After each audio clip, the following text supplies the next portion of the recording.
Glenn Beck. What would you do if you ran Uber? How would you handle the news that hackers got the personal information on 57 million customers and employees? What would you do if you were an investor in the company and you discovered that managers hid that breach from the public, including those people who had their information stolen, customers, employees? Think about that a moment. If you ran the place, how would you handle that? How would you have handled it before, when you just found out about the hack? How would you handle it now after you found out that people tried to cover it up? Hi there, it's Doc Thompson. I'm in for Glenn today. There is a specific reason why I'm asking you how you would handle it. And I'm going to open up the phone lines in a couple of minutes. 888-727-BECK. I'll also check out some of the tweets you send to the program. It's at Doc Thompson Show. But there's a specific reason I really want to get your thoughts on this. Challenge yourself for a moment. What would you do if you ran Uber? Now, you're probably thinking to yourself, well, I wouldn't have let it get to this point. Blah, blah, blah. Let me explain what happened. Let me give you the details. And I challenge you to challenge yourself and come up with an answer in your own head. Maybe share it with somebody that's next to you right now. Discuss it with them. And there's a reason I'm asking that I'll get to in a moment. Let me give you the details. More than a year ago, hackers got access to Uber's database, and they stole the personal information of about 50 million Uber users. If you've used Uber, it may have been you. Name, email addresses, phone numbers. This is what they say they got access to. 50 million users. And they got personal information of about 7 million Uber drivers. That includes about 600,000 driver's licenses. So if you're a driver, they may have gotten your information that way, including your driver's license and number.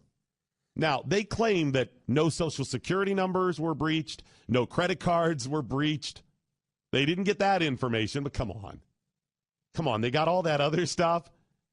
Can we really believe them knowing that for a year they didn't tell anyone about this, even the people affected? Isn't that a moral breakdown, if not a legal breakdown? I would think so. Is it right they wouldn't tell the people affected by it? Now, I know why. They're trying to protect the company, and I can respect that on a certain level. But don't you care about your customers? I'm not blaming you for the breach. There could have been problems. Maybe you did everything you could through no fault of your own. There was no failure of security. But they got the information. I'm not blaming you for that. I'm blaming you for the cover-up and why you didn't share it. I understand protecting the company. What would you do if you were an investor right now in that company? Because as an investor, it's your company. You run that company. You own it. Yeah, there's managers, CEOs, CFOs, different people that run it on a daily basis, but you own the company. Ultimately, the buck stops with you, right? And the other investors. What would you do if you ran the company? Uber even said they had a legal obligation to report the hack to regulators and to the drivers whose information was stolen, but they didn't. They didn't do it. In fact, when this breach happened, Uber was at the time negotiating with federal regulators about other privacy violations. So they knew of this. It was on their front burner. This is what they were dealing with. And then suddenly the breach happens and they start covering it up. Uber paid other hackers to delete the data and keep the breach quiet, just to cover it up. What would you do now, knowing that, if you were an investor? The new CEO, Dara, I'm pretty sure that's how you pronounce her name. She said, none of this should have happened, and I will not make excuses for it. We are changing the way we do business. Good. I'd like some details, but good. She said at the time of the incident, we took immediate steps to secure the data and shut down for further unauthorized access. Good. That sounds great. But what specifically are you going to do moving forward, and who will be punished? See, as an investor, if I owned, even in part, that company, I would want people held accountable if there were things done wrong. Obviously, the cover-up, that was wrong. I would want specific, real examples. I want a definitive plan of what you're going to do moving forward to make sure that doesn't happen again, right? Is that what you would want? Wouldn't you want people to be held accountable, and you want to know specifically what will change in the future? That's what I would want too. The reason I ask that is because you may not be an owner of Uber. You may not own stock. But you do own the Veterans Administration. You and I own it. We're American citizens.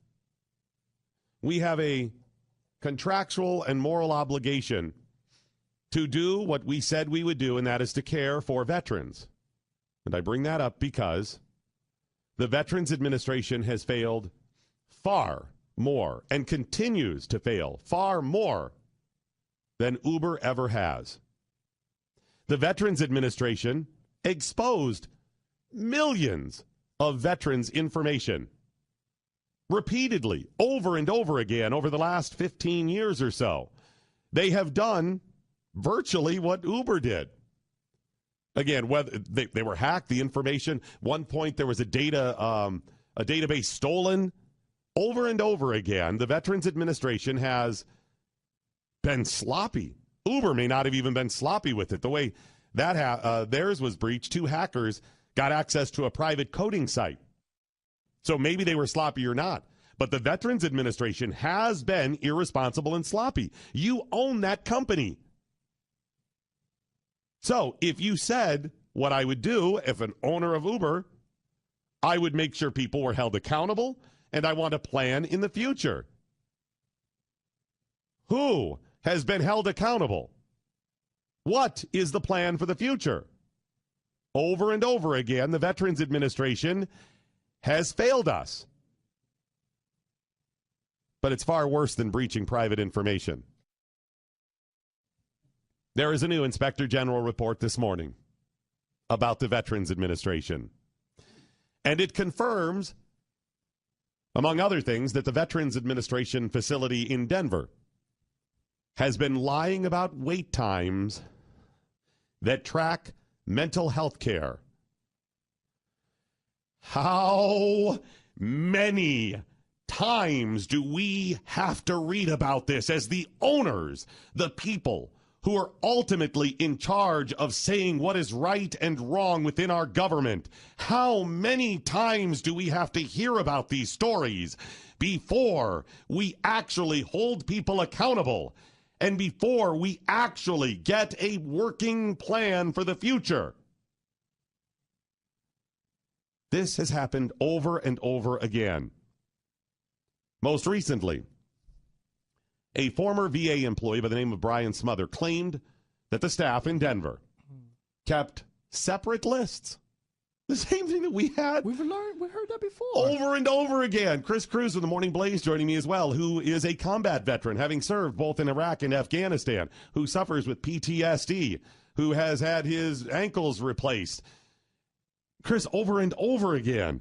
This is the story. This was the big fail out of Phoenix, as a matter of fact, where veterans died. It had to do with the wait times. Number one, the failure is that veterans do not get the timely service that they need, the timely appointments they need.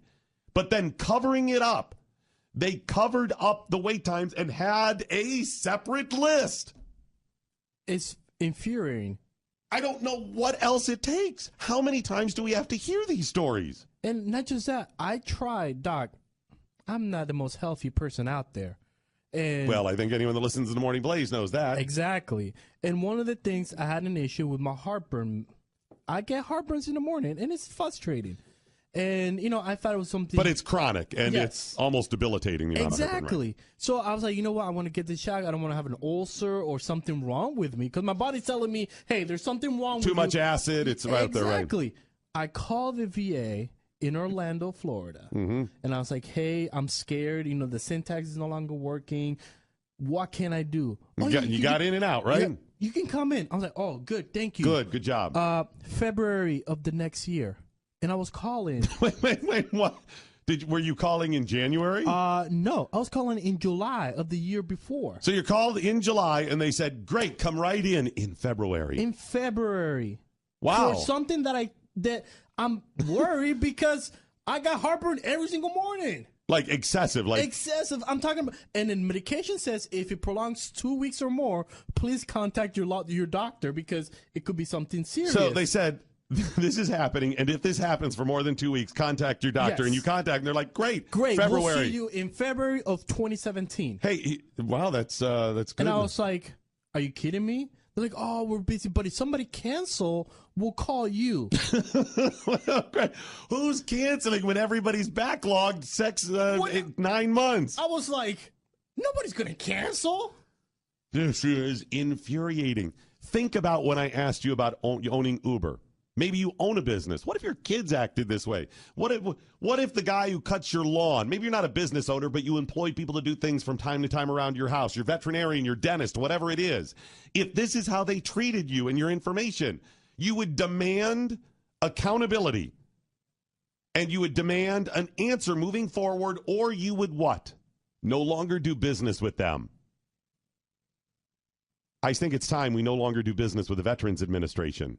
It is time. It is shut down. Now, veterans out there, don't for a moment think I'm abandoning you. I'm not suggesting we shut it down tomorrow and leave all of you. No. It is a slow shutdown rolling out over the next 4 or whatever years it takes.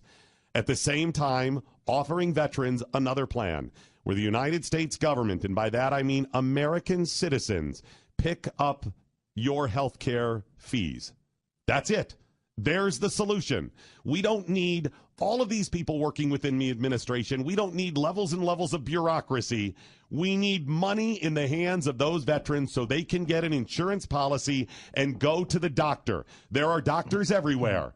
Doctors that you can get in today if you're not in the Veterans Administration. That veterans would be able to pick whatever doctor they want. That is the accountability. I'm calling for it now. Over and over, breaches of security, veterans being killed, secret wait lists. This continues to happen, and nobody is offering a solution. You want a solution? Here's the solution. Results. We demand results. No more left versus right, Democrat, Republican, unions, or any of that crap. Results. All I want to hear is results. You get in the debate with somebody, you're at Thanksgiving dinner tomorrow, and it comes up. What are the results? What has happened? What are the results? Well, we fired. What were the results? Well, we got a new director. What were the results? This is not 2 years of results we can look at. We can look at the last 50, 60. The Veterans Administration has been around since the 1930s. Prior to that, the Veterans Bureau for 10 years, and they failed. Over and over again, every couple of years. Massive failures. What are the results? All I want, what are the results? We've got a track record of continuous failure. What are the results? Great. There's no denying that. Now, moving forward, if it is anything like we continue to do, well, we're going to get a new, no, that hasn't worked. Well, we'll change, no, that hasn't worked. Shut it down. Give veterans the money or the policies they need to get the health care, and then get out of the way. Glenn Beck.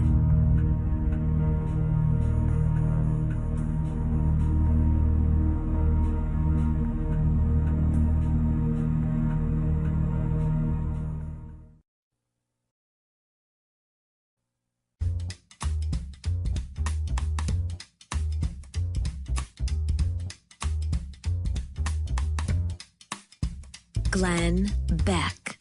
Doc Thompson in for Glenn Beck. A lot of people tweeting at me. It's at Doc Thompson Show. I'm tired of it. I don't know if we are ever going to actually do this. We keep being lied to.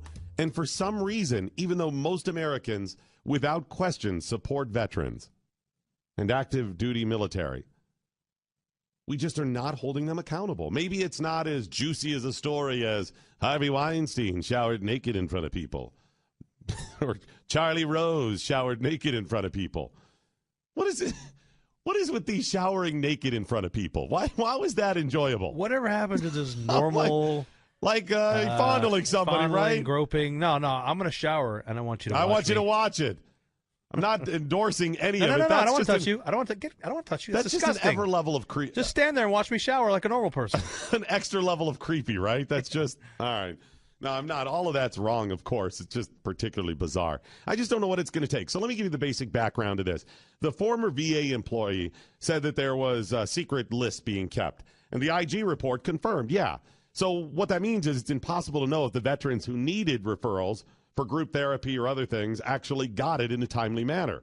And they also criticized the record keeping, specifically in the Colorado Springs, Colorado VA, saying that the PTSD cases were not getting the services they need on time. Patients there often waited more than 30 days. 30 days is that's their goal. That with PTSD, you'll be there within 30 days. 30 days is unacceptable to me. For someone who's suicidal, yeah. Yeah, knowing that minimum 22, maybe as many as 70 kill themselves, veterans a day. Yeah. I would think 30 days is a little long. In fact, in one case, a veteran killed himself 13 days after contacting a clinic there. They were supposed to see him within a week. Had they seen him within a week, like they said they were supposed to or going to, he wouldn't have killed himself. It went 13 days. Now, I know that there will be some limitations. It can't be unlimited. But 30 days for PTSD, I'm sorry. I would think that's something that should be more timely. But they can't even get in within the 30 days. It was a secret list. Why? Why do they keep the secret lists? Often the secret lists are kept to make themselves look good, to make it look like they're actually seeing people sooner than they are, so they get to keep their bonuses. And by the way, President Trump is now on the hook for some of this stuff. No, I did not vote for Trump, but I have given him his due. I, of course, didn't vote for Hillary Clinton, but I vote on track record. His track record was not great, partially because he never been in office before. But I've given him pretty high marks. Supreme Court pick and some other things, I have not been unduly critical. But this is one he now owns. You've been in office coming up on a year. And by the way, some of the people that he fired when he first took office in the Veterans Administration sued and got their job back. How were they able to do this? Via the unions. Meaning the union must be broken at the Veterans Administration. They're protecting bad players. And President Trump needs to lead on this more, and he needs to lead Congress, and Congress needs to get on board. Dramatic changes because the results have shown that it does not work. Meanwhile, the Veterans Administration, the one of Eastern Colorado there that was at the center of all this, they said they agreed with a lot of the IG report, but didn't like the term secret list because, quote, nothing about this process was secret, and that it was discontinued once staff became aware that it violated VA policies.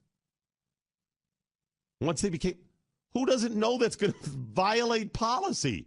If this were the private sector, and whatever the list was, if you worked at a chain restaurant and you had a list of people for reservations, and yet you had a second list that was benefiting your job to have it, you don't know that's going to be a violation? It's at least a moral breakdown, a moral violation, morally wrong, even if it's not specifically laid out in the company handbook? You don't know this? What kind of dolts are you hiring there at the VA if you don't know that this is a problem? Well, it was discontinued once we... Discontinued? You didn't learn from Phoenix or any of the other hospitals that had secret wait lists? Unacceptable. We must demand a change now. This must be... And by the way, this is not one of the difficult ones. We can do this much easier than some of the other things we're trying to tackle. Stop screwing around with taxes and everything else. Those are important as well. Fix the VA and fix it now. In fact, use the hashtag #FixTheVA and tweet at the president. Glenn Beck.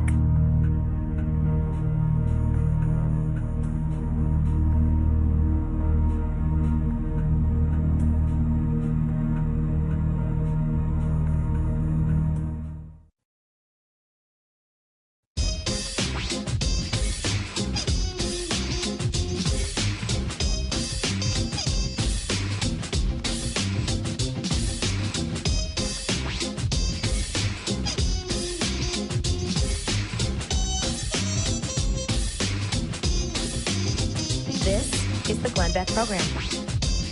Got to get some tweets now. It's at Doc Thompson Show. If you would, please follow me on Twitter, at Doc Thompson Show. Let's see here. We got Kool-Aid with a C tweeting, hashtag what I learned today. Day before Thanksgiving, and at Doc Thompson Show has me so pissed off. It's time to hashtag fix the VA. Yeah, sorry about that the day before Thanksgiving. We've got some other things to cover coming up. I couldn't let that one go. When I saw it today, I saw people melting down and the media leading with the breach that Uber and the way they covered it up. And that's horrible. It's wrong. You got to decide whether or not you're going to do business with them in the future. That's fine. It's your choice. A lot of companies have had that happen. They tried to cover it up. That seems wrong. But at the same time, I see yet another IG report about the failures of the Veterans Administration, virtually silent from the media. And guess what? We all own the Veterans Administration. They work for us. It's our tax dollars that fund it. And what do we have? We can't vote with our dollars. We have to vote. You vote for who you want, who you think's going to fix it. But unfortunately, there's no accountability. Got a tweet from Rosa tweeting, at Doc Thompson Show, thanks for reminder this morning on GB Show that you didn't vote for Trump. That was a vote for Hillary. No, Rose, you're wrong. It was not. And I'm not letting you pin that crap on me. I didn't vote for Hillary. I didn't support her. She's an abomination. In fact, I border on thinking she's evil. I didn't vote for Trump because I vote on track record. And your nonsense idea that a non-vote for Trump is somehow a vote for Hillary when I voted neither of the two is exactly what's gotten us there. I'm not going to debate this at length today, but I'm tired of this nonsense where you're forcing people into one camp or the other. It's nonsense. Vote for people and hold them accountable. Vote on principle and character and track record that proves their principle and character. Don't hold me accountable for the disaster that are the Clintons. Hillary is Hillary. I didn't vote for her, and I wouldn't vote for her. And how dare you say that to me? I'm the one holding people accountable. I'm also one that's out here every day trying to help people. Veterans Administration. In fact, coming up Friday on this program, I'm going to give people free commercials to promote your business. This is my commitment to helping people. This is what I do all the time. But I'm going to do it on Glenn's program the day after Thanksgiving. Join us, and I will give you roughly 60 seconds or so to promote your business. All you have to do is use the hashtag Building America. Plan on calling up on Friday. If you are planning on calling up, make sure your website works. Make sure that you have enough bandwidth, you talk to your provider or whatever, that can handle hundreds of thousands, maybe millions of people clicking at once, because that is the power of this broadcast. Make sure you can handle it because we don't want to crash it. We just want to get you customers. Make sure you have your ducks in a row. Use the hashtag Building America. If you don't get somebody's name and you're listening, you can go back on Twitter and look through Building America, and I'll tweet out a link to all of them. If you don't get through and you want to promote your business, use the hashtag Building America and promote it on Twitter, and other people will see it then as they scroll through. That's my commitment to you, trying to help as much as I can. That's Friday on the Glenn Beck program. We like to tell during our morning broadcast on the Blaze Radio Network the story of entrepreneurs, people with the entrepreneurial spirit, people that dream and do. And a couple weeks ago, we talked to a gentleman who also has a book out called Meaningful Work, A Quest to Do Great Business, Finding Your Calling and Feed Your Soul. His name is Sean Eskinosi, and he joins us now. Hey, Sean, how are you? I'm great. Thanks for having me on. Sean's also the founder of Eskinosi Chocolate. Tell us how you came to found a chocolate company. Well, I was a criminal defense lawyer for 20 years. And that's a perfect leap, right? That makes exactly, a lot. Yeah, a logical step from criminal defense lawyer to chocolate maker. But, I did it for 20 years. I spent a lifetime in the courtroom and tried a lot of murder cases, and I loved it. And I think a lot of people can connect to this. I loved it until I didn't. And I could tell in my body and my spirit and my soul that I didn't love it anymore. And that's the kind of job, the stakes are high. You can't just phone it in. And so I was passionate about finding another passion, and I had no hobbies. I didn't do anything else but prepare for trial. And real quick, this is one of the reasons we tell stories like yours on our Building America, because it helps promote your business and stuff. But people, aside from hearing about great products and services, they get to hear stories like yours that, relate to them and hopefully inspire them. So you got to that point, you're like, okay, I don't love it anymore. And where do you go from there? Well, my wife said, and she half jokingly said, "Can't you just double up on your Lexapro?" And the thing is, it doesn't work that way. It doesn't. You don't take 2 of them in the morning, to feel even double better. But anyway, so what happened is I committed this to prayer, and it was a very simple prayer that went like this: "Dear God, please help me find something else to do." And I said that sometimes 20 times a day.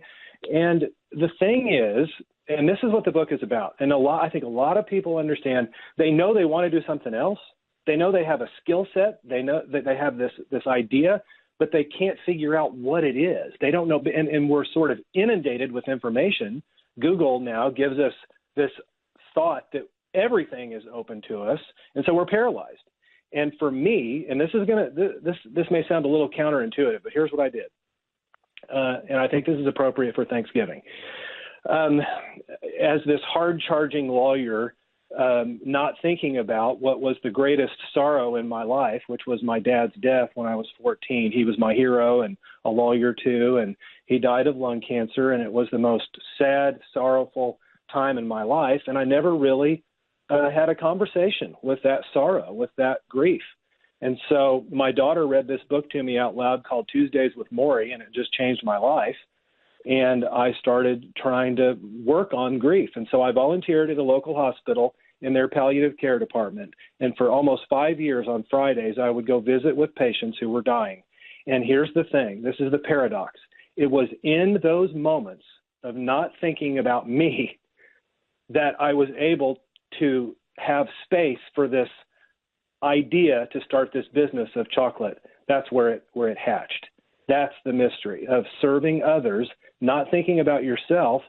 And these things happen. This is where creativity happens. This is where ideas for businesses happen. But Gandhi said, if you want to lose yourself, find yourself in the service of others. Jesus said something similar. The idea is dying to self. It's counterintuitive, but that's how it happened for me. We hear a lot of stories like that, too. Not just people that, start businesses or entrepreneurs, but are struggling with something, and the answers are found in the most unlikely of places, and that is not thinking about it and not worrying about you, but worrying about somebody else. Yeah, I quote Khalil Gibran in the book, who said, and I love this, he said, "Our greatest joy is our sorrow unmasked." And that's what you just said. I mean, it's and that's if I could say, if there's any message, and this is true for businesses, is that someone who needs you. Don't wait. So many business people and entrepreneurs come up to me after talks and stuff, and they say, "Gosh, I need to wait till I get more employees before I, help people out in the neighborhood, or I need more net operating income." And my message is, don't wait. Just roll up your sleeves and start doing it. And the universe conspires behind that decision to help you out. That's what happens. It's funny, too, because that's ultimately, we've boiled down the entrepreneurial spirit, and I don't mean that just somebody who's for profit, not that profit's wrong. Sometimes it could be nonprofit. It could be just a small little business as a sideline to, an extra stream of income for your family, whatever. But the spirit is the same, and that is dreaming and also doing. That's the spirit that built America. That's the spirit behind the Industrial Revolution. Everything, from the light bulb to the automobile, whatever it was, to Apple. It's somebody dreaming and being a little passionate about it. And then ultimately, and there's the final step that most of them miss, is doing, rolling up your sleeves, like you said, and doing. I absolutely. And I just spoke to a bunch of high school students yesterday, and I told them the same thing. The message applies. I don't care. It doesn't matter what age you are. That what you just said is really the key, and it's so simple, but it's hard because we're afraid. We have fear. What happens if I fail? What happens if I can't make payroll? The list is long, but we just need to take that one step. And if I could also say, in listening to the prelude to our interview, you hit on something that I think is really, really, really important. Yes, sir. And that is, we can judge businesses by their principles, by their character, and by their track record. And we have the information available to us to judge businesses and products and services in the same way that we judge people that we vote for, because we vote with how we spend our money. And if I could even take it a step further, and this is one of the points I make in the book, I believe that small business is an answer to many of the world's problems. Small business, it doesn't have to be a huge business with 1,000 employees. It could be 10 employees. It could be auto repair shop in your neighborhood that decides to do some of these things that we're talking about, because we have what we call social problems. We have problems with hunger. We have problems with education. But small business has a role to play. I believe small business has a role to play as, in my case, as a person of faith, and we have a responsibility to our communities and to our country as business people, as entrepreneurs, I believe. Yes, to make a profit, but also to be involved in our community issues. I think you're absolutely right, and it's a great message before Thanksgiving. So tell me about the chocolates, Eskinosi chocolates. I just tweeted out a link to eskinosi.com. That's to your chocolate company, right? Right. Well, the cool thing about this is I travel to these farms in Tanzania, Philippines, Ecuador, and the Amazon every year. I've done it for 12 years. In January, it'll be my 36th origin trip. Wow. It takes me almost 50 hours to get where I'm going to these little villages. I get to look at the cocoa beans, and here's the super cool part. I help farmers open bank accounts so we can pay them directly. Then I open my books to them the following year. We translate our books into whatever language they need. So like when I was in Tanzania in July, the books were in Swahili, so they can see our revenues, our expenses, and then we give them cash, a profit share. And we go to a lot of trouble to do this. And then we bring them chocolate that was made from their beans so they can taste it and see the hard work that they put into it and that we put into it to make this product called a chocolate bar. We made it together. And it's a lot of trouble, but we love it. And we believe that working directly with farmers around the world improves the quality of our product. And the other thing that we do with our company is we take local high school students to Tanzania every other summer to meet these cocoa farmers and to understand, get a front row seat how our business really operates. By how we buy these beans from cocoa farmers, and so and one of the things we say is about our chocolate. We say it's not about the chocolate, it's about the chocolate. And what I mean by that is we are so focused on the quality of our product. I mean, it's something we think about every day, all day. It's got to be great, it's got to be perfect, and the reason is because we want people to buy our chocolate because they love it. Not because of these stories that we talked about at the beginning of the interview. Yes, we want people to understand our character and our principles and our track record, but we believe that those things, principle, character, and track record, they inform the quality of our product. Just like your radio show. I mean, we could say the same thing. It's not about a radio program. It's about a radio program. Why? Because it's not just about ratings or how many ad dollars you get. It's because of something you said. You said, I am trying to help people. That's the key, Sean. I mean, that's this what is it's about. And this that's is the what message. It's about. This is the message of Glenn Beck as well. I mean, most people recognize that about him, wrong or right, and he gets some things wrong, and so do I. But that's our goal. That's who we are. That's our character. Sean, I could talk to you all day long, and we'll have you back at some point. But I want to make sure we get this in. Sean Eskinosi, founder of Eskinosi Chocolate. It's ASKINOSIE. I tweeted out a link to it, and also the book Meaningful Work. I tweeted a link to it as well. Meaningful Work: A Quest to Do Great Business, Find Your Calling, and Feed Your Soul. Thanks so much, sir. I really appreciate it. Okay. Thank you, Doc. Happy Thanksgiving. Happy Thanksgiving. Really inspirational guy. I could go on and on. Get the book. I'm sure it's going to help you out quite a bit. Maybe you think about that tomorrow on Thanksgiving as you're heading getting together with family as well. But I just tweeted the link, so follow me at Doc Thompson Show, and you can see them both for yourself.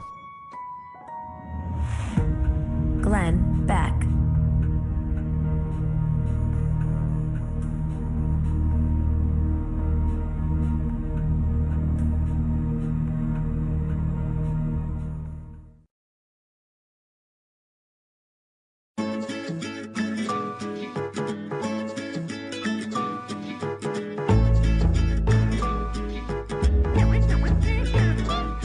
Glenn Beck. I really didn't want to head down that road.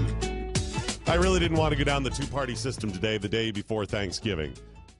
The reason I even shared the one tweet from Rose, whatever, was to just show people I'm transparent in this stuff. The reason I even mentioned I didn't vote for Donald Trump is because I offer that disclaimer so people know, because I'm not the regular host of this program, where I stand on things. I have given the president high praise. I hope he's successful, and I support much, probably most of what he's tried to do and many of the things he has done, holding him accountable on the things he's failed at so far, still giving him pretty high marks.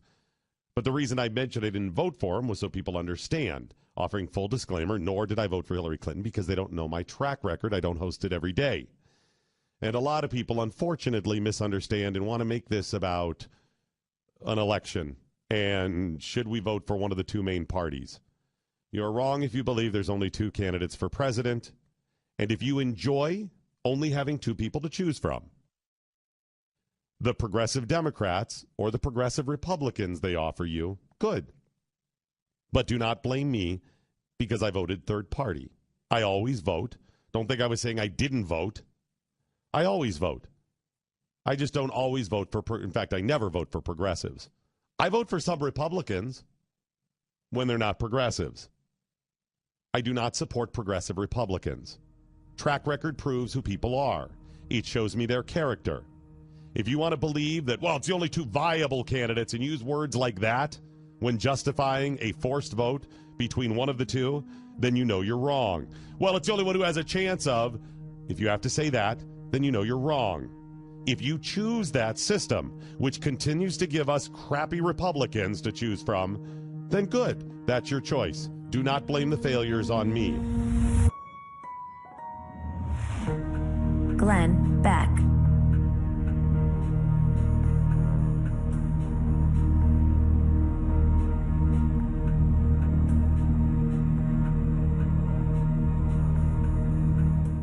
Glenn Beck. Hi there, it's Doc Thompson in for Glenn. You can join me on Twitter. It's at Doc Thompson Show. You can join me on the phone, 888-727-BECK, 888-727-BECK. We have been focused on the morning broadcast. I host the morning program, the Blaze Radio Network. Go to theblazeradio.com if you want more information on me. I host the morning program there, and we've been, in addition to trying to help people launch their businesses, promote their businesses, we also focus on any other way we can help people get ahead. Listen, all of us face some of the same problems.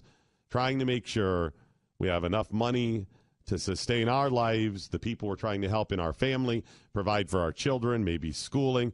Maybe if you're young in your career, you're like, you know what, I've heard that automation and AI is going to take over my job. So you're trying to do anything you can to get a leg up. And we've stumbled upon something that we think could actually help you.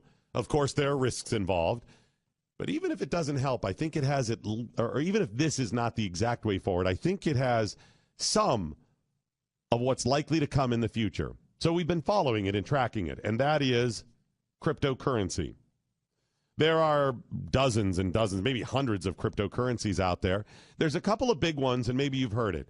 Bitcoin. That's probably the big one. The next two biggest ones are probably Litecoin and Ethereum, although some other successful ones as well. Cryptocurrency was launched, I think, in 2009-10, when an anonymous person put the information on how this could work out into the interwebs, saying there's a better way that we can think about currency, a better currency option in the future, and it's based on something called the blockchain. Now, it gets really, really confusing to me. You gotta know IT, you gotta know investing, you gotta know economics, you gotta know all of this stuff really well to fully get it. You can get a lot of it, and I've studied it as best I can. But it is a way we can take part in commerce and exchange, right? And so if you could, of course, carry around, if you're a sheep herder, 14 sheep, and anytime you go to buy anything, go, okay, I'll give you half a sheep, and wait a minute, that gets a little messy. So I'm just going to buy more of your stuff, but you're selling cars, so I have to drive 3 cars.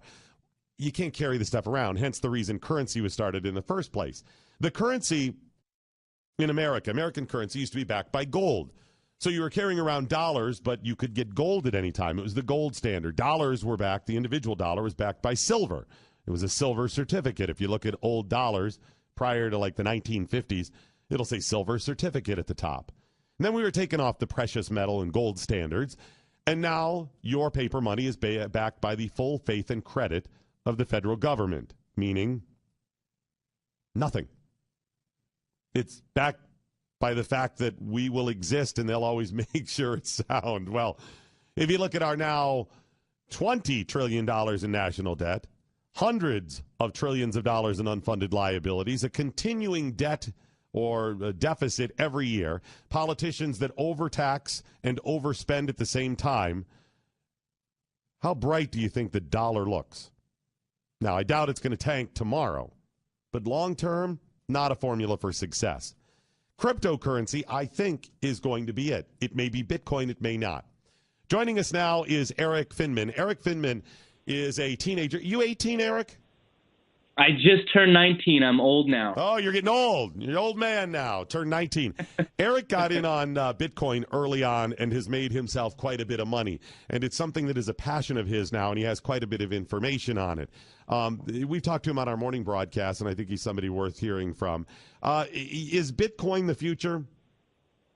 I absolutely think it is. I think, like you said, cryptocurrency is the future, and it's looking like that will be Bitcoin. I think Bitcoin is when like we talked about, the dollar is going to collapse big time with all the unfunded liabilities, national debt. The U.S. is not looking good, and Bitcoin, I think, is in a lot of ways in a similar way to gold, is a kind of safety asset that you can put your money into. I think Bitcoin is actually very similar, very, very similar, and even better in the sense of being safe when things go down. Now, full disclosure, if you invest in Bitcoin, it could fall apart tomorrow. All of it could. Any of it could. It's a risk. It's an investment. That's full disclosure. And also full disclosure, I own a very small part of the Bitcoin right now, and I own a couple Litecoins and a couple of Ethereum as well. I just want people to know that. So, yeah, I am biased in this. I think it likely is going to go up. But I'm not having you on to promote just those, but more to teach people that if this cryptocurrency is the future, they need to make themselves knowledgeable. And if Bitcoin is an opportunity for people to make money, they should take part, right? Give them the opportunity. Absolutely, absolutely. I think it's great as an investment, absolutely. But even if it stayed at a similar price or kind of stayed the same price, I think it's still a very safe asset. I think that's one of the main uses of Bitcoin is during hard economic times, or to get around maybe when the U.S. dollar goes down in other countries, they've seized everyone's assets and done all that stuff. I think from a political point of view, I think Bitcoin is just a good safety thing to put your money into. And of course, just like with any market, it can be a little bit risky. But I think especially if politicians decide to do all those things, I think if anything, Bitcoin will shoot up because everyone will be putting their money into it. But just like with any markets, I think it is, of course, there's a risk. Now, you can purchase some things. Some people use Bitcoin as a currency. So you buy Bitcoin with dollars, and then that becomes your new dollar. It's your new currency. And then you can use that to buy some products and services. Still very limited, but they're out there. That's the long-term goal, though, right? Right now, I think a lot of the Bitcoin success, the price per coin is going up. I think that's being driven by people that are investing. But the long-term goal is that we will no longer spend dollars. We will spend Bitcoins or parts of them, right? Yeah, absolutely. I think that that's kind of what people are hoping for, in the sense that Bitcoin will be the new money of the future and the new money of everything. And I think that some cryptocurrency, that's definitely going to happen, and it's looking like that Bitcoin will be the winner of that. So I think absolutely it's going to be a currency, and just as you convert it from dollars into pounds, or dollars into wons or yen, you can convert your dollars into Bitcoin. It's funny. I was talking with a couple of the guys from the morning broadcast about Bitcoin a couple of days ago, and I realized we still think in terms of dollar. There's nothing we do as Americans where we don't think value in terms of dollars. In other words, if I try to sell you a couch, the value is in dollars. I don't think, well, that would be 1/4 of a Buick, or 200 times a pizza, or anything like that. We automatically have to use dollar as a measuring stick, and that will not always be the future, or that will not always be the case. It will not be the future.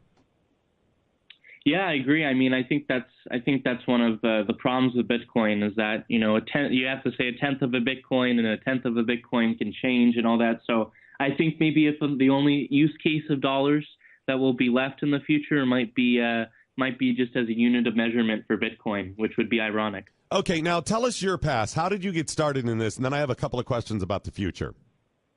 Absolutely. So I got into it when about 7 years ago. So I was very young. I grew up with this, and I had a family member that was got into it, and he was we were a little bit of a political family. I was brought to protest. I got, I got tear gassed when I was like at a very young age, and maybe that's why I need glasses now. I have to wear glasses, but probably not. But it's so we got into it, and we saw this thing. Wow, this cool new thing, Bitcoin. It's going to be the future. It allows to run a currency outside of the system, completely decentralized. No one person, one company is running it, and we really saw this as the future. So I got into it. I spent I got a $1,000 check from my grandmother when I was very young, and that was supposed to go to my college fund, and it did not go to my college fund. So I had a family member teach me how to put it into Bitcoin and how to trade Bitcoin, and I didn't tell my parents, and I definitely didn't tell my grandmother. Wow. And I don't know if I think my grandmother, I don't think she knows actually where that $1,000 went still. I think she still thinks I'm going to college, but but anyway, so I spent all this time, traded it, spent the next years every day trying to get just a little bit more, make predictions, see if I can be accurate. And I get that now it's over, $1 million+ is what I have. And I made a bet with my parents, speaking of college, of if I dropped out of school, and my parents made a deal with me. They said, if you make $1 million before the time you're 18, you don't have to go to college. You don't have to go back into the traditional education system, which I didn't like. And then so I worked hard and I won that bet. They set that as a goal. They're like, this kid's never going to do that. He's going to college. And you're like, nope, check out this bank account, Dad? That's a great story. And when you were purchasing early on, 7 years ago, Bitcoin was what, a couple cents or under $1 anyways, right? Yeah. I knew about it since when it started trading in 2010. And then it was kind of started 2009, trading in 2010, and I got into it 2011. So at that point, it was at about $10 to $12 when I got bought in. Still very low. Wow, that's still an awesome story. So without going into the whole explanation of how Bitcoin works, because we could be here for 4 hours, and I would just ask people to do your research, look online. There's a lot of documentaries and stuff out there. And maybe, again, Bitcoin isn't the cryptocurrency of the future. I think it will be, at least in the short term and possibly the long term. I think one of them or some of the technology will be used. What is going on with Bitcoin now with this, the fork? It's not really a split. It's a fork in Bitcoin. How does this work? So since what's beautiful about Bitcoin, so if you try to fork the U.S. dollar, if you will, or so instead of everyone using the U.S. dollar, people might say, oh, let's do the U.S. dollar 2.0. And then in the past and in the current, the U.S. would put you in jail for that, and they put people in jail for that. So what's beautiful about Bitcoin is that since it's just backed by the people that use it, it's market rate, so the market will pay for. People can create alternatives to Bitcoin or different versions of Bitcoin. So that's kind of what they're doing here. So when people create a different version of Bitcoin, they might say, oh, this has a better technology. It's easier to use. It might be like someone's making a version of Bitcoin that's easier to use than cash and all that stuff. But then that can kind of create a little bit of tension in the price of Bitcoin in the market. So I think that's kind of what it is. There's a lot of since Bitcoin is so decentralized, it's both a good thing and a bad thing. A good thing is everyone can come together and decide the future of the community and be independent.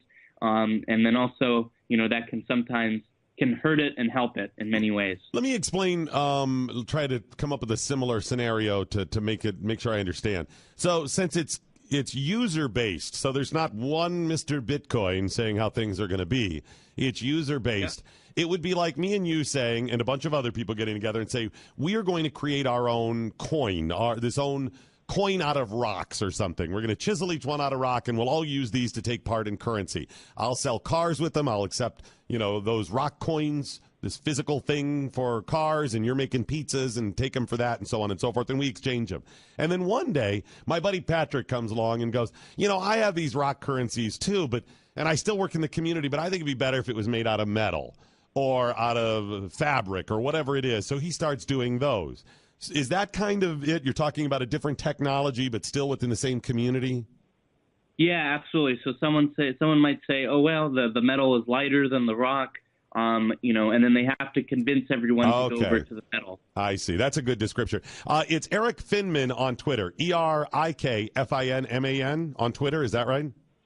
Yes, correct. And I'm also doing, I really want to get the word out there so people can understand Bitcoin in the simplest of terms, but still really do understand it at all parts in very simple terms. So I'm doing a Bitcoin course that's going to be completely easy and free and all that. So it's going to be on my Twitter. I'll be announcing it. It's just learnbitcoin.botangle.com. Okay, I'll tweet out a link to that as well so people can find out. And this would be a good thing to discuss over the holidays. You're getting together with family tomorrow. Maybe as a family you say, hey, do we put a couple of bucks in, some sort of cryptocurrency? But Eric, thanks so much for sharing, buddy. Appreciate it. Thank you. Have Quick a good break. one. Back with more on this, the Glenn Beck program. Glenn Beck.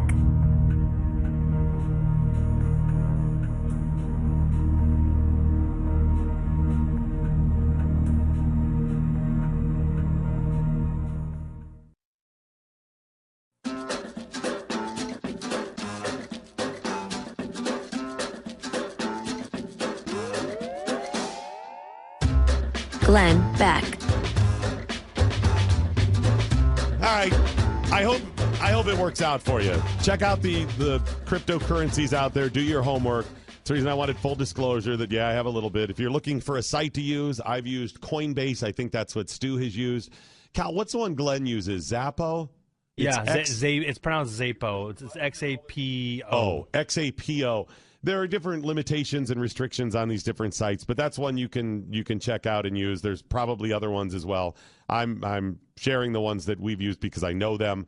There's going to be some unscrupulous ones, so do your homework there. And I think Zapo has like a pretty high minimum that you got to buy at. They may have like a $10,000 limit. Yeah, so where Coinbase, there's no limit. You could buy $5, which we have done. Yeah. Bitcoin's right around 8,200 this morning for one coin. Yeah. For one, but here's the thing: you can put $5 in, $10, $20. You don't have to buy a full coin. You can buy, unlike a stock where you usually have to buy an entire share. Yeah. And if it could be $4 a share, it could be $4 million a share. But Bitcoin, you can buy just a portion of one. The only other way you do stocks like that is if it's as part of like a fund where you could put a smaller amount into the fund and it's 0.0001% of a share of whatever. You finally got a little bit of Bitcoin, right? I did. I bought like a quarter or something, or not even less than a quarter. So you getting ready? And then when that slip happened, where a couple weeks ago, where they were trying to fork off Bitcoin Classic and Bitcoin Cash, I sold most of it, and then but now it went back up again, so I bought a little bit more into it. So you getting ready to retire then? No, not anytime soon. No. There's a lot of options with it out there, but imagine for a moment hindsight, of course, is 2020. You hear these stories of people going, I bought in at Apple when they were, first launched, and it was only so much money, and I put $15,000 into it or $10,000, and now it's worth $75 trillion, right? Yeah. You always hear these stories. Or they'll do this. Well, such and such a stock is now over such and such. It's split 400 times. If you invested $31 25 years ago, you'd be a billionaire, right? You always hear those stories. Well, hindsight's 2020. You never know. Number two, for most of us, once it starts climbing and you're like, wow, I made $6,000, I'm out. Not because you're worried that it's going to fall, although that's sometimes the case, but because you need the money, right? You got $6,000 sitting there. You're like, I want to buy a house. I got to put the kid in college, whatever it is. And then there's you would have had to have invested $5,000 in order to be at the, $2 million now, or whatever the standard is they tell you. Well, most of us, even if you could scrounge up $5,000, most of us don't have it in our bank account. But you go, you know what? If I had to, somebody's dying, I got to come up with money. You go, okay, I could sell this, I could sell that. I'd work a couple of extra shifts. Reluctantly, it would be difficult. I'd come up with $5,000, right? Are you going to do all that and put it in something which you're still worried could fail or whatever? So we don't think that way. We don't think big. We know about the risks. We worry about that. We plan to fail. We never plan what if we succeed and take the gamble. And if this is heading to be as big as what people are predicting it's going to be, or how big it's going to be, I mean, even if now, if it's whatever, you said 8,200 for one coin, the average person doesn't have $8,200, but even if you buy point whatever, like I did, think down the line when this is a major currency, it can go for up to 800,000. Listen, we've heard predictions, and they sound ridiculous, but we've heard predictions where it might go to $1 million a coin. So Yeah. yeah, Take that with a grain of salt Right. and do your research, you know. right. You buy $800 worth, so you buy a tenth of a coin right now. Oh, great! It's $100,000 if it goes that high, or whatever. You know what I mean? At some point, you have to figure out what you're going to do and take something. Now, here's the other thing you could do. And again, all of this is risk. You find one of the cryptocurrencies that are 4 cents right now, or 4 for a penny, or whatever it is. Put $20 into it. Buy 100 of them or whatever. It's okay to give up a couple Starbucks over the next few weeks. Right, exactly. To put $20 on speculation. It's the fear of the unknown is what prevents us from taking those risks. Right. I mean, I see it in business all the time. But $20, that's not a large risk for Exactly. almost any family. Well, and then, know the risk, but you're right, $20. But if Bitcoin goes big, theoretically, all of them will have a moment in the sun. Even if they all fail 6 months later, they will all go up a little bit, theoretically. So there's a possibility, too. That was the voice of Chef Patrick Mosier. He's in, and we're going to talk a little bit about Thanksgiving, some Thanksgiving fails, some things you can do for the big turkey day coming up tomorrow. You want to join the program? It's 888-727-BECK or tweet at Doc Thompson Show. More in a minute. Glenn Beck.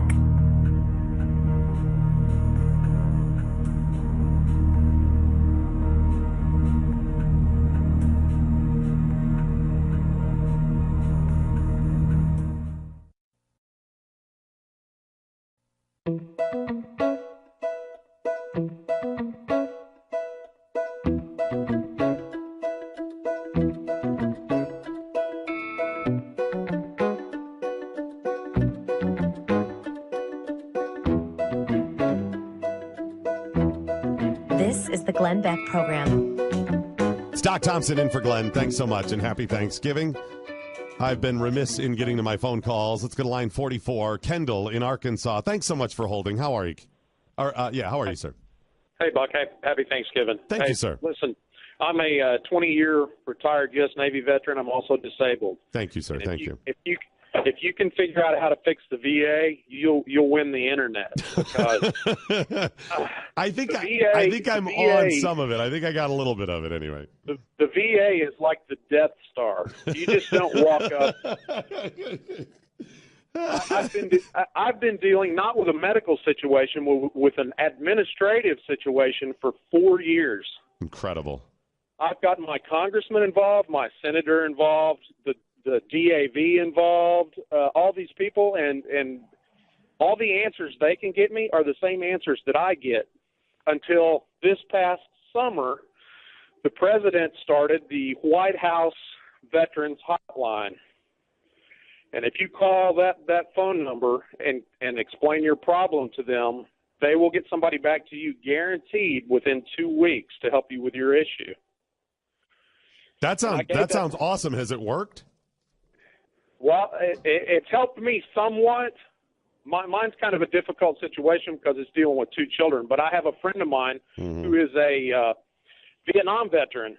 And a few months back, they completely stopped his VA benefits because he defaulted on a home loan that he never took out. Well, that sounds like a problem. So he made a phone call. They said, we'll call you back. A lady called him back, and they resolved his issue completely within about 45 minutes. So I have the number here. You gave it to our call screener. Does that spell anything out, or it's just the number? It's just a number. Okay, and make sure I have this right. 855-948-2311? Yes, sir. All right, I'm going to tweet this out as well. It's 855-948-2311. And this is specifically is Veterans Hotline via the White House. The White House set it up? Yes, sir. Okay. And when you talk to somebody, you're not talking to a VA representative. You're talking to somebody that's has the president's ear, and then they get in touch with who needs to get in touch with you. Now, I will give President Trump credit. He's been much better about the VA than we've had in quite a long time. Even George W. Bush, who, did pretty well by the veterans, or a lot of veterans would agree with, but it's still an ongoing failure, and it needs to be fixed. 855-948-2311, and again, I'll tweet that out. Kendall, thanks so much for sharing. Thank you for your service, and happy Thanksgiving, buddy. And to you guys, thanks. Have a good one. All right, let's go to Willie in Michigan. What's going on in the Mitten State this morning? How are you? Good. How are you doing today? Doing well, sir. I was just calling about the whole Uber situation, and then it kind of ties in with Veterans Administration. about how nobody's taking care of responsibilities. You know what I mean? Like, and then with Uber, there should be some kind of legal ramifications with them not sharing the information with the people that were violated. And then, and the government needs to step in with the VA administration as well. And there should be some legal ramifications with them. They're just straight up lying to people. You know what I mean? How can you have two lists? You know what I'm saying? That makes absolutely no sense to me. And like over in Britain, they overhauled their whole justice system. I just don't see how we can't overhaul our whole VA system. Redo it completely, top to bottom. And I know we have unions, and we need to get, like you said, we need to bust them up. The unions used to be good. Back in the day, they helped people out. They got them jobs, they got them fair wages, stuff like that. You know what, Willie? Now, even for people out there that are saying, well, you know what, you just still good and whatever. I agree with you. You're right. They had their day, and they've outserved a lot of their usefulness. But specifically just with the Veterans Administration, they are propping up a bad system. They're the ones who keep stepping in and getting in the way. Thank you for the call, buddy. I appreciate it.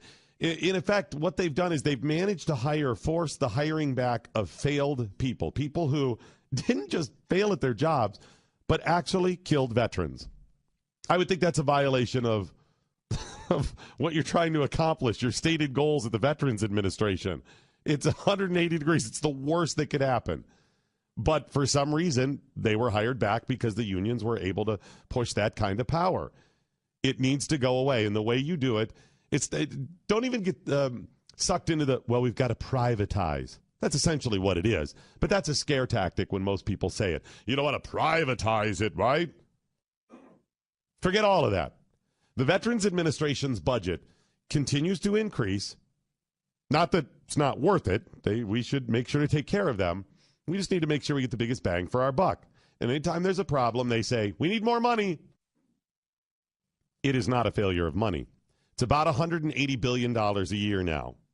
And you divide the number of veterans, or $180 billion by the number of veterans, and you'll realize for the veterans that use the medical portion, you could give each one, it's been a while since I've done the math, but roughly $25,000 a year.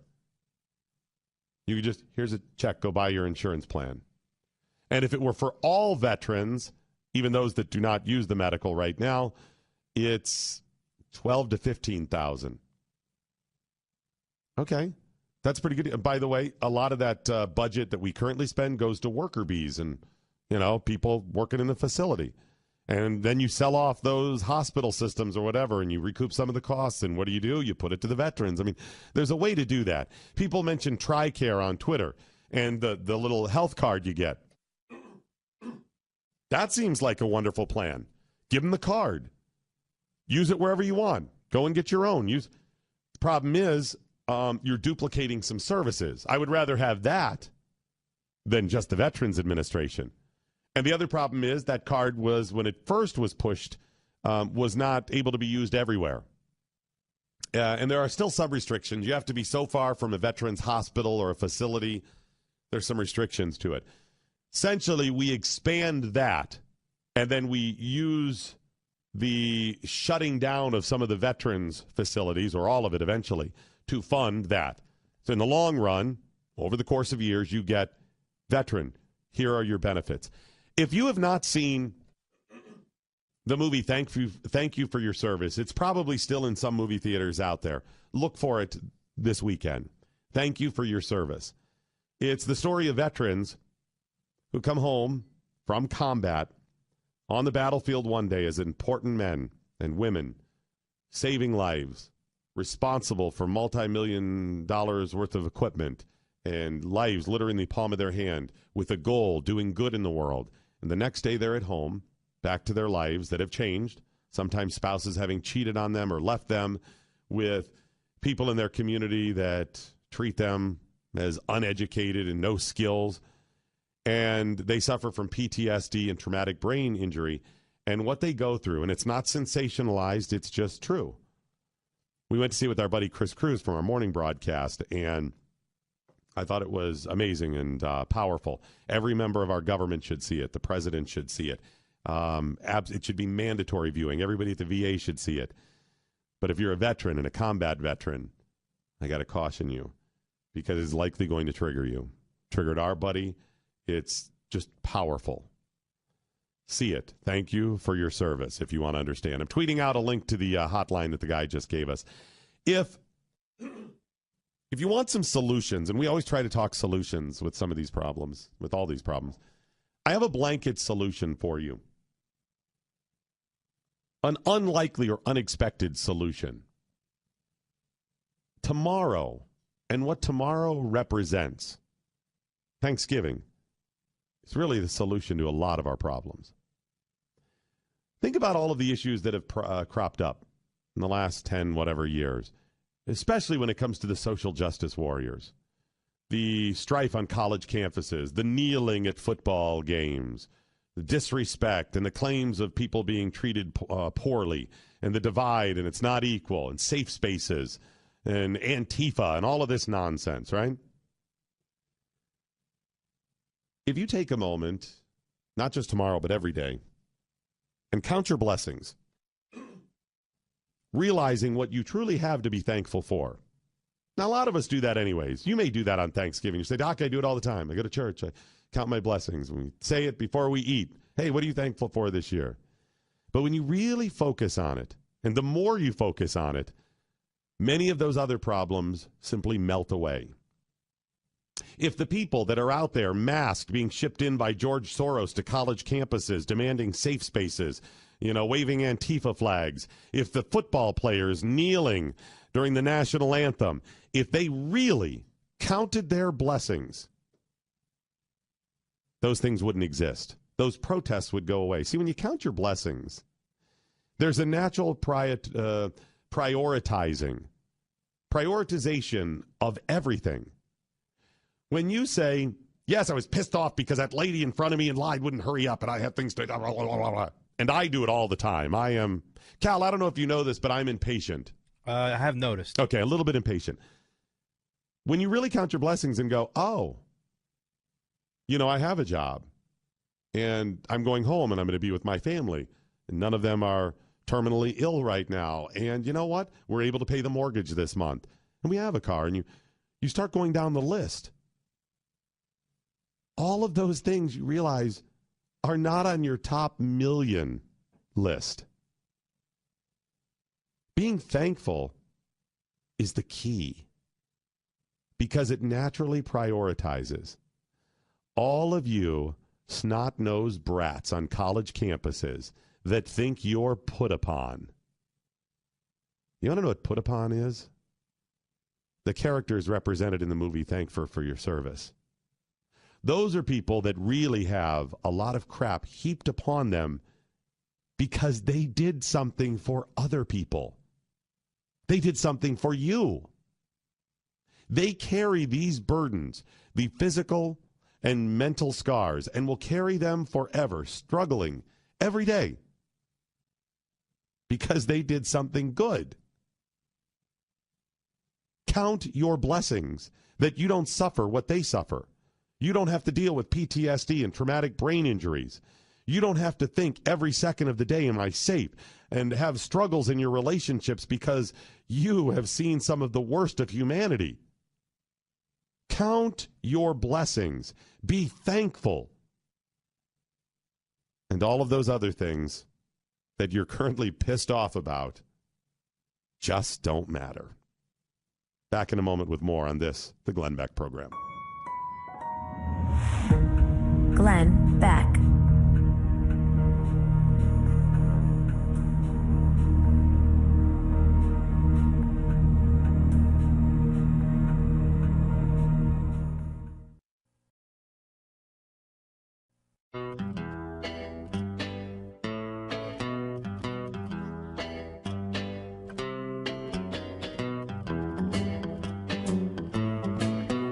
Glenn Beck. Hi there, it's Doc Thompson with you today. Don't forget, for coming up Friday, I'll be with you. And we're going to spotlight Black Friday and all the wonderful things that are free market and capitalism in America by giving you some free commercials. So be prepared for that on Friday. And we ask you to listen and also maybe help out some of those businesses by checking them out. If it looks good, use their products or services. Joining us now is celebrity chef Patrick Mosier on Twitter. It's at FoodBizPro. You can also go to foodbizpro.com. If you're looking for a business consultant, he specializes in the food service industry, restaurants and supermarkets and whatnot. But chefs are particularly good at knowing how to price things and the business aspect of it. So he consults other businesses. It's foodbizpro.com. You can check him out there. Joining us as we, on this Thanksgiving Eve, talk about all kinds of things food related. And Patrick, I stumbled across a list of... And this was done from, I think, General Mills.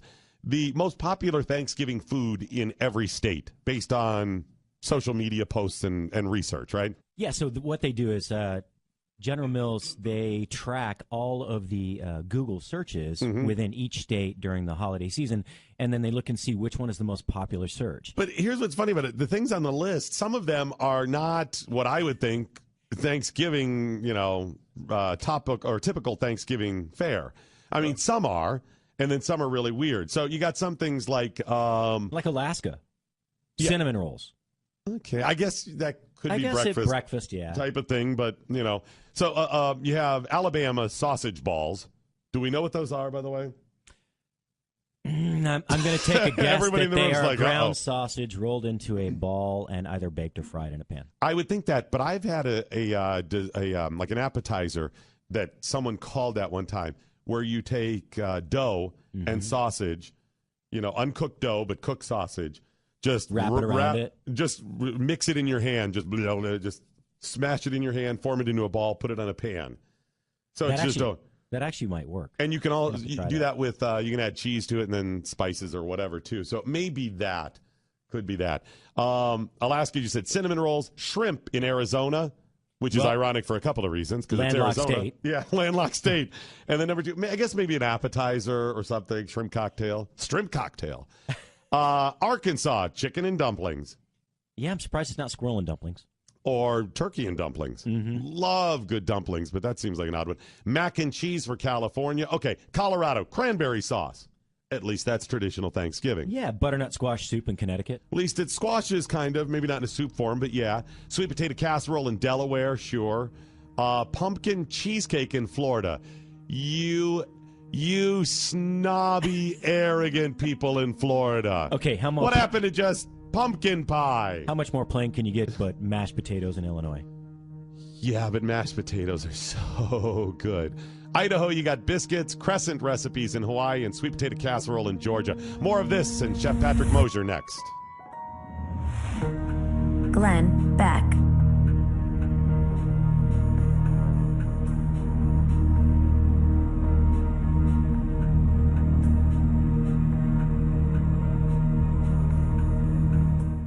Glenn Beck. Hi there, it's Doc Thompson in for Glenn Beck, and happy Thanksgiving. Hopefully you're going to be getting together with family tomorrow. You'll have some good times. Hopefully you'll count your blessings, truly recognizing how much good there is in the world. We focus on a lot of bad because it's frustrating. We want the world to be better, and I think most people want better for our fellow citizens, for our fellow man. And most of us are passionate about how to accomplish that. We know things like the Constitution lead to that good. And that's the reason we're so passionate about it. But somewhere in there, our passion for the right to help people gets twisted just a little bit. Still driven by the same cause, we're willing to be meaner, more combative. And by we, I mean me. I'm as guilty as anybody. I think if we take a moment and recognize that while we differ on the method, we still want the same outcome. I'm not sure our friends on the left give us enough due. I think they really think that somehow we want some sort of society that we really don't want, that we really think oppressing people is good, we're really racist, whatever. But I, for one, recognize most people on the left really want good stuff for people. I believe they're misguided, but they want good stuff. So maybe we take a step back as we count our blessings and say, if we're trying to accomplish good things for the right reasons, let's make sure our methods are still good. I know how frustrating it is. I live this every day. I'm on the air with it. I do the research. I see the social media. I live it every day. And it's really frustrating. But good is good. Bad is bad. Stay focused on the good. Count your blessings. Chef Patrick Mosier with us. Obviously, a big favorite around the holidays. So do you cook on the holidays? Do you cook for your family? Because, a lot of people, they don't want to bring their work home. Mechanics, they don't work on their own cars quite often. No, I mean, cooking for family and friends is really the reason that I do this. I love the restaurant industry and all that goes with that. But it boils down to cooking for the ones you love. Absolutely. So you still do? Okay. I do. Traditionally, I used to smoke one turkey and roast another one because we had such a big crowd. Not so much anymore. Not so much, a little smaller. Yeah. It's funny because, like I said, you're willing to cook even though that's your profession. On the holidays, I don't say a word.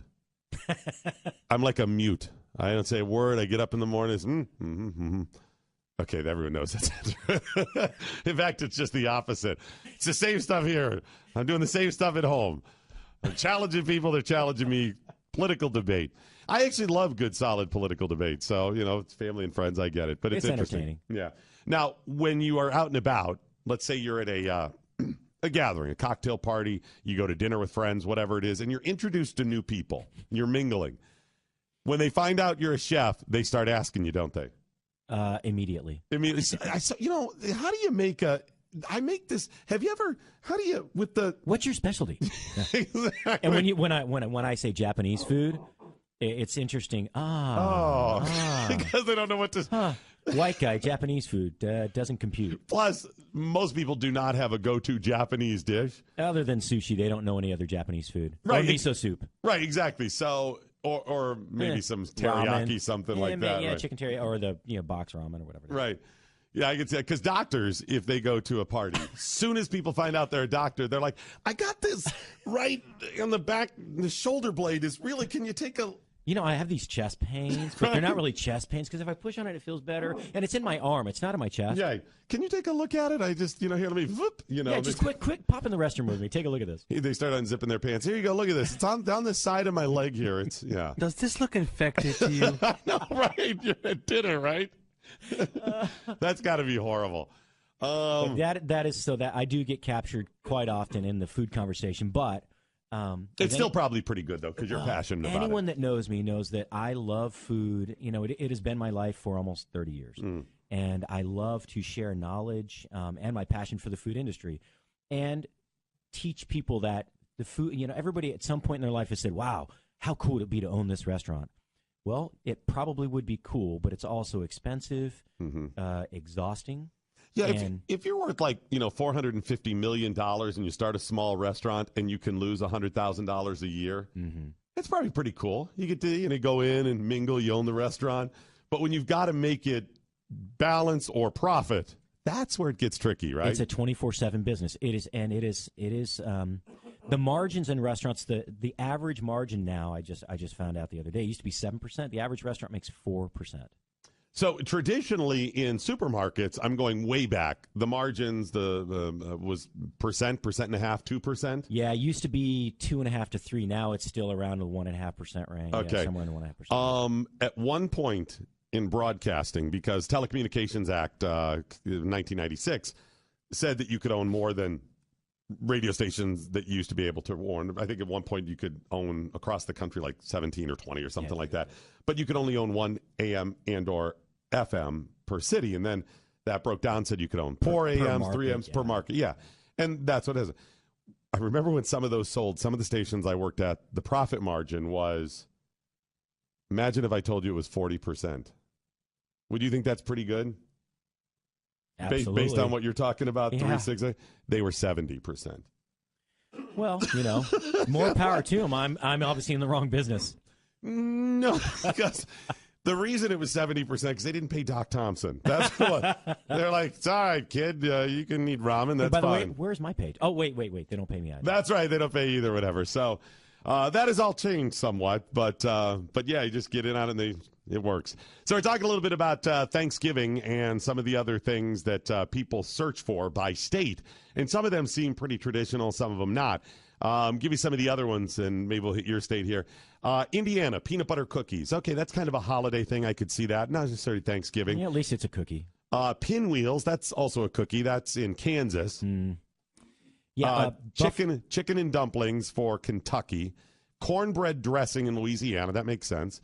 Chicken pot pie in Maine. Mm-hmm. Maryland, crab cakes. You know what? I think they search for that all the time in Maryland, though. That's not just a holiday. No, I think you're right. Yeah, that's year-round because, you can get them cheap. Cheesecake for Massachusetts. And New York. And New York being from New York, that's pretty common. Makes sense. Mm-hmm. Michigan is chili. Odd choice. Well, it's really cold up there. It stays warm in the bowl. Minnesota green bean casserole. Does anybody else have that? I don't think they do. That's the only one. I think so. What is chicken spaghetti in Mississippi? And I also think Texas. Both chicken spaghetti. I found a few different recipes for that, and it seems to be a kind of a baked chicken tetrazzini style dish, which I think you would just substitute turkey for that. But it's made with spaghetti instead of turkey. Missouri, breakfast casserole. That makes sense if you have guests over, something like that. Oven roasted vegetables for Montana. Nevada, peanut butter cookies. New Hampshire. Blueberry pie. New Hampshire. Thank you, Cal. Blueberry pie. Although blueberry is very popular, New Hampshire, Maine, up in that area. Yeah, that area, a lot of blueberries. So maybe. It's cold. Crab cakes in New Jersey. Pecan pie in New Mexico. Sweet potato pie in North Carolina. Apple crisp in North Dakota. That's an interesting one. In both Ohio and West Virginia. Buffalo chicken dip. Why not? Have you ever had that? Oh, yeah, it's awesome. It's that basically stuff is awesome. Yeah. It is, yeah. So correct me, it's shredded chicken with buffalo sauce, and then what's creamy? Is it? So usually it's a mixture of cream cheese, heavy cream, and mayonnaise. And it's layered in there? Is that how it is? No, you mix the whole thing up, okay. And then they bake it in the oven. Because that stuff is really solid. Served on baguette or crackers, whatever you have. Oklahoma pecan pie. I'm sorry, pecan pie. Pecan pie. Whichever. Oregon, bread stuffing. Pennsylvania, also chicken dip. That whole region, Ohio, Pennsylvania, West Virginia, interesting. You know what? They probably just found out about it. Being from Ohio and relatives in West Virginia, they probably and the rest of the country's like, yeah, we did that 30 years ago. We're like, have you tried this new thing? Which is interesting because Ohio is typically the test region. I don't understand why, but it's the test region for new foods for the major food companies. Yeah, Columbus, Ohio in particular, for some reason, demographically, it cuts across. I think so. All of them. So you're Midwest, but you're also East. You're Great Lakes. You've got older communities demographics. You got some new stuff. You've got just demographically, it's worked for them. Yeah. Well, you'd think so, but no candidate has ever won that's won the state of Iowa, so I don't understand the logic behind it. Well, Ohio, no Republican has won without winning Ohio. Mm-hmm. I think that's the history. Anyway. So maybe you keep Ohio and So, Pennsylvania. You also got South Carolina, sweet potato pie, pumpkin pie in South Dakota, sausage balls in Tennessee, just like Alabama. You've got crescent recipes in Utah. I'm guessing crescent rolls. Butternut soup, again, in Vermont. Mac and cheese for Virginia. Sugar cookies in Washington.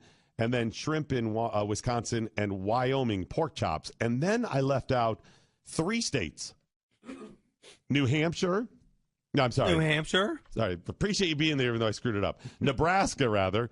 Nebraska, Rhode Island, and Iowa all search for something that is an odd pick. Cal, have you ever had monkey bread?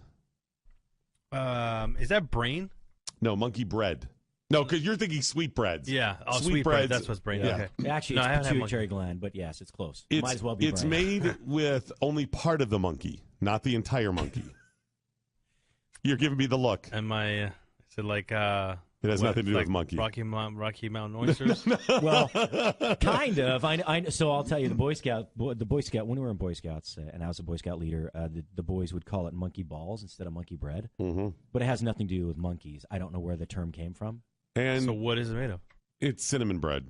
Yeah, you take any kind of a canned biscuit or dough, and you cut it into little pieces, and you roll it in between your hands into a ball form, and then you make a caramel mixture. So it's sugar and butter in the bottom of like like a like a roasting pan or Nah, something? what's the pan that you like an angel food cake pan? Oh, yeah, or yeah, something like a bundt cake pan. Bundt cake, yeah. Yeah, and then you put that mixture in there, and then you layer the balls, and you roll them in like cinnamon sugar, and you put them in there, and then you bake it, and you turn it out upside down. It has this wonderful caramel gooey sauce that runs over it. That sounds It's awesome. actually really good. Yeah, it's fantastic or whatever, but it seems like an odd pick because it's not really a breakfast dish. I mean, No. it can be more, not as much like cinnamon rolls. But I would think that's what a lot of these searches are probably for something you can serve for breakfast that you can serve a lot of people with that doesn't take a lot of preparation. But even this, though, this was more of, like you said, camping or late at night, kind of a snacky thing. Maybe people are using it for all of those, either breakfast or even a dessert then, I guess it could be used for. Yeah, I suppose. I don't know. It's just another Although, you know dessert to what, have. though? It's probably pretty simple to make for a sweet dessert or whatever you're going to use it for by comparison to some traditional pies and stuff for people. A, you don't have to make a dough. You don't have to make the dough. That's and the B, key. everything else is really, it's sugar, butter, cinnamon. That's pretty much those are all the other ingredients. Yeah, Oil. people can understand that, and you're right. You just buy so you're already starting with the dough made, so that probably works really well. That's interesting. It's like the crescent recipes on the other. Yeah, a couple exactly. Of states, Alaska and Utah. All right, going to get a quick break in. If you want to join the program, it's 888-727-BECK, 888-727-BECK. We'll also get some of your tweets. It's at Doc Thompson Show. More in a minute on this, the Glenn Beck program. Glenn Beck.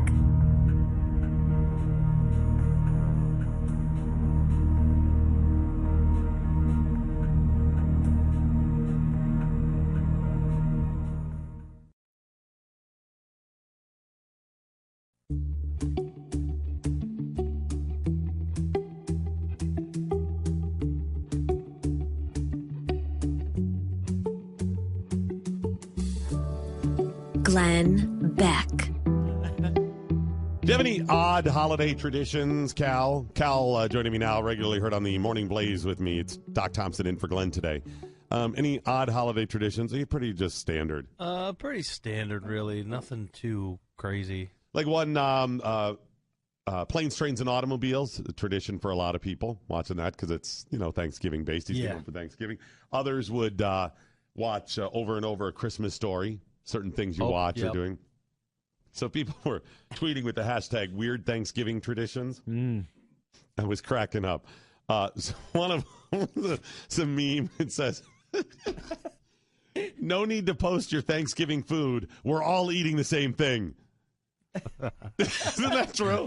But that's Kevin. Yeah. What's black comedian Kevin, younger Kevin guy. Hart? Kevin Hart, yeah. That's what makes it's just He's like, hand up. No need to post it. We're all eating that. I mean, really sharing your food pics, and I'm married to an Asian woman, so this is just my life. I've accepted it. I could see you're out to dinner, and I'm curious about what people had or something's good. But you're right on that. Unless it's really a unique picture or we're all having turkey, guys. I mean, right? Yeah, I mean, it is that whole Pinterest photo. Part of that's killing society, I want you to know. Yeah. Pinterest is killing us in so many ways. Number one, unrealistic expectations.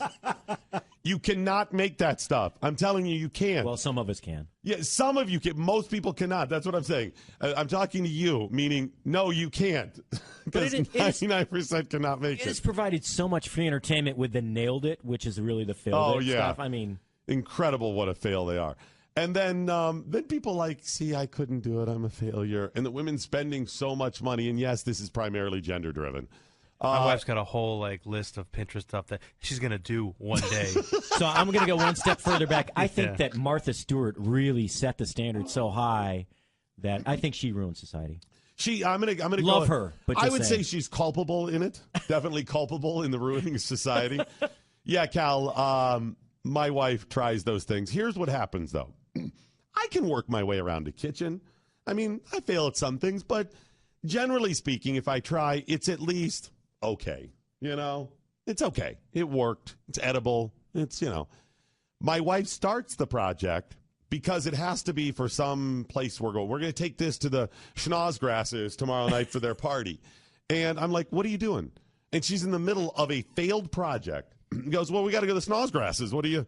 And I go, well, what are you making? Well, it's whatever. I'm like, no, there's There's no beef in pumpkin pie, just so you know.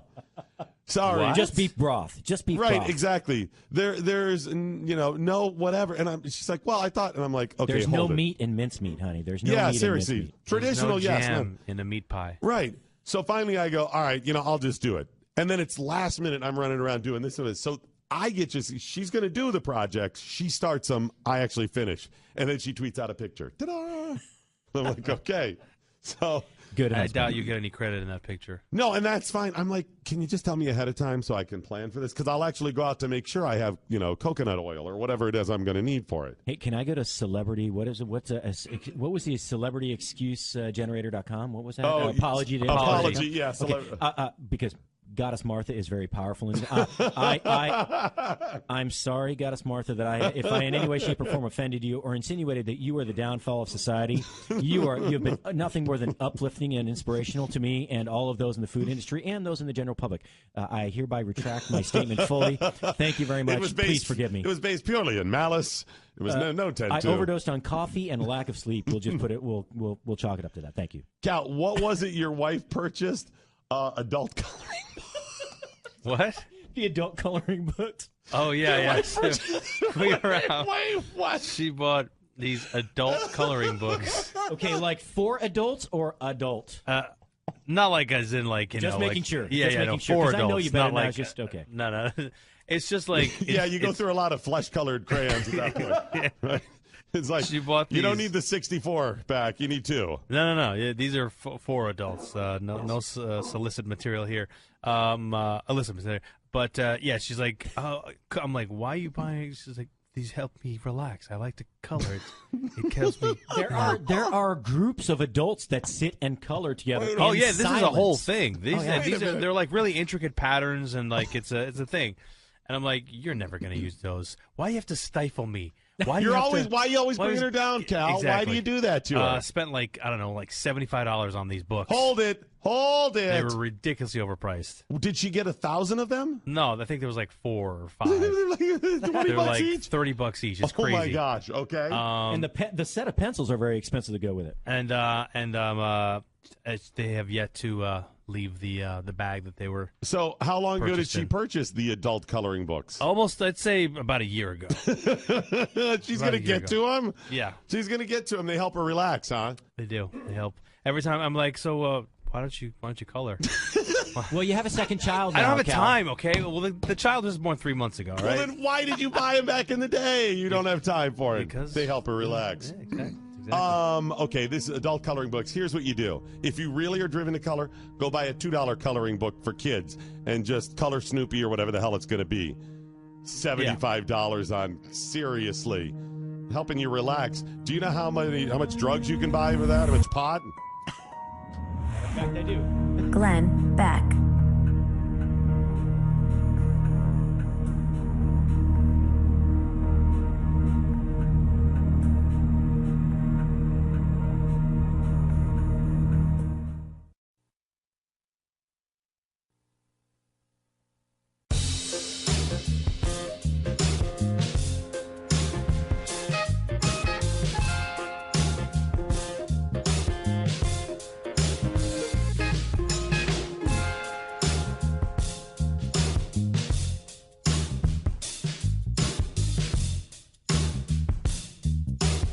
You're listening to the Glenn Beck Program.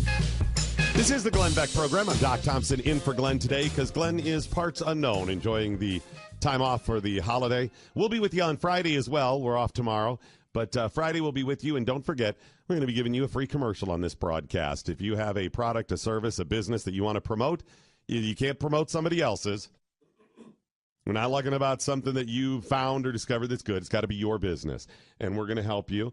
We'll call up. We'll give you roughly 60 seconds or so to promote it. If you're promoting a website, which, of course, you should have some sort of place people can get information, make sure you're prepared for a lot of people to click on it. When we've done this in the past, people have forgotten about that, and we crash websites, and then you don't get the benefit. But just be prepared Friday morning during this broadcast to call us up 9 to noon Eastern time, and we will put you on. If you have an Etsy or a Facebook account that you do most of your business on, you're selling stuff or products or services, consider buying for $10 a domain name that is easy to remember, and then just forwarding that to your Facebook or Etsy account, because those get really complicated to try to, okay, it's I sell bacon in favor of veterans plus soap on something with teal day _ at facebook.com. It's a little hard to remember all of that. So just, do like calswebsite.com or something like that, and it'll be easy to promote. Use the hashtag Building America. You can start using that now on Twitter, and then anybody that you hear on the air will tweet out a link in real time as they're like, okay, here's my website, here's what we do. So you can just follow along that way. And then after the fact, if you forget, you're like, oh, I wanted to find out about that. What was that gun website they have? You can just go and look it up later. If you don't get through, same thing. Tweet out your business with the hashtag Building America, and people will begin to search through that as well. It's just something we like to do on Black Friday, promote capitalism, entrepreneurship, and hopefully encourage more and more people that in the coming years, you're likely not going to have one job that sustains you and your family. Glenn's talked about this a lot. There's probably going to be multiple streams of income, making a little bit here, a little bit there, and you're just going to be charged with the task of finding a way. The gig economy. It's a gig economy. It's a new world. You're going to, maybe you farm a little bit to take care of some of your produce needs. You do this part-time job, that part-time job, certain days, whatever it is. You have a little side business. This is going to help you. One of the hardest things today is to get promoted. One of the most significant things when starting a business is marketing, and yet it's one of the things people usually don't spend money on. So you have a great product or service. It's out there, ready to go. And nobody knows you're there. And if you're waiting for online, everybody else is doing, social media now as well. So you're inundated. You're not going to break through.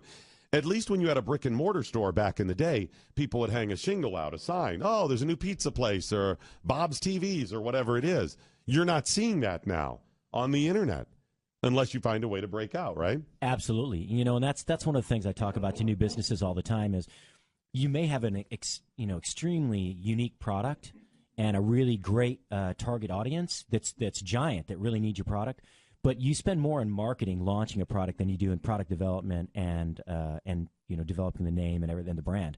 It's really difficult if you don't know what to do. And again, we've talked about this before. This is a great format for people to get exposure at zero cost. Right. It costs you the few moments it takes to dial the number. Oh, and do you know what it would cost? Based on the reach of this broadcast, millions of people. For the people that advertise that, it's worth it. But for the average person, if you don't have that money while you're starting a business, if you don't have that capital to invest in it, it's an investment. It works. But it's difficult for you up front to put that money out there. But this is also part of content where everybody wants that information. They're trying to hear products and services, and they're happy to help you, your business. So, yeah, Friday morning, it's 888-727-BECK. Tell your friends and family right now. At dinner tomorrow, say, listen, Cousin Pete, you got that whatever business or whatever? I heard this guy in the Glenn Beck program say tomorrow morning he's going to be giving free commercials. You dial him up there. And you can follow me on Twitter at Doc Thompson Show. I'll be promoting that tomorrow and Friday, so you don't forget. Follow Glenn. It's at Glenn Beck, 2 N's, by the way, in Glenn. And we're going to get this thing done. So I can call in on Friday. You'll give me 60 seconds, Doc? Yes, I will. I'll give you 60 seconds right now. It's foodbizpro.com. You need a business consultant? It's Patrick Mosier. Can you tell us a little bit about yourself? Yeah, so I've been in the business about 29 years, the restaurant business. Okay, I got to hold it right there. These people don't know how to market. It's not about 29. It's about 30. About 30. Or it's about 25. I've been in the restaurant business 30 years. About 30. Was that a question? I did raise my voice at the end, didn't I? So if it's 29, exactly, you say, yeah, about when it's round numbers, right? Yeah. So anyway. Like Cal is about 300 pounds. About, right? Give or take. The 100 40 pounds. Or 50, 60. All right. Yeah, so during my career as a chef, I've specialized in opening restaurants.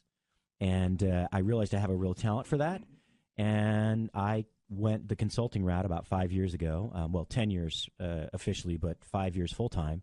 And now I lend my expertise to first-time restaurant owners or people that are looking to expand or improve their operations. And I try to bring a systematic approach to restaurants that gives the independent operator the advantages that chains and large operators have in looking at their costs on a daily basis and understanding what they mean.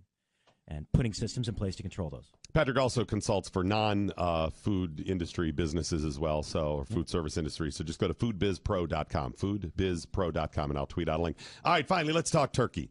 Yes. Literally.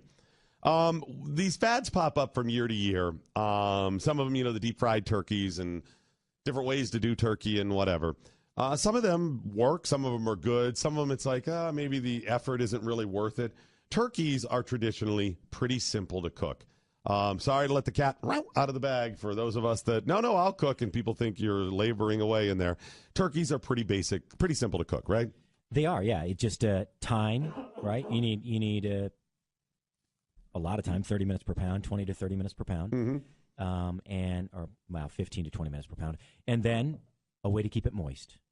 That's it. And the moist would be either roasting pan, basting, these type of things. Through basting, the roasting bags. The roasting bags work amazingly well. They're awesome. They are. You don't have to baste or whatever, and then you may lose a little skin when you take the bag off. Yeah. But it's if you shake the flour in there like the directions say, it really produces a very moist and excellent turkey. Yeah, it's amazing. I use those all the time now. You put the slits in there, and that helps keep it inflated. And if you're really worried about, like you said, the skin, you can put a couple of toothpicks. It or also something keeps it hold from up there. steaming in the bag, right? It allows some of the steam to escape, so you're not steaming it. You're actually still roasting it in the bag. But that picture, what's that picture you have on your... Okay, so here it is. So one of the recent fads, and I got to ask you about this, is a bacon-wrapped turkey. It's an intricate lattice work of bacon, and I'll tweet out a link to the picture. So imagine you line up, a dozen pieces of bacon one way, and then a dozen piece the other way, and you weave it into like a basket pattern. You take that layer of bacon, put it over the outside of the turkey, wrapping it around, and then roasting it like that. Is this a gimmick? Is this worth the effort? It looks awesome. It's bacon, for Pete's sake. Do I dare suffer the wrath, the bacon wrath of Patrick Twitter? Is a well-known bacon hater. No. I said I'm baconed out a little bit, but I do love bacon. If you're not in the bacon, basis. listen, you're either with us or against us. I'm with you. Okay, that's what I'm saying. What is that website again? Celebrity apology, generator.com. Yes. Yeah, you're either with us or against us. There is no borderline with bacon. So those of us that are bacon fans, you're with us or against us. Bacon, no, you're right. People bacon have taken over turkey. Yeah, it's just too much sometimes. But after we had this discussion last week about bacon and turkey, I actually was watching The Chew the other day, the television show The Chew, which I don't watch very often, but I do like some of the recipes they come up with, and I saw them doing this. And, it is really a good way to add a lot of flavor to the turkey because it's naturally bland unless you season underneath the skin or inject it or season the heck out of the inside and the outside.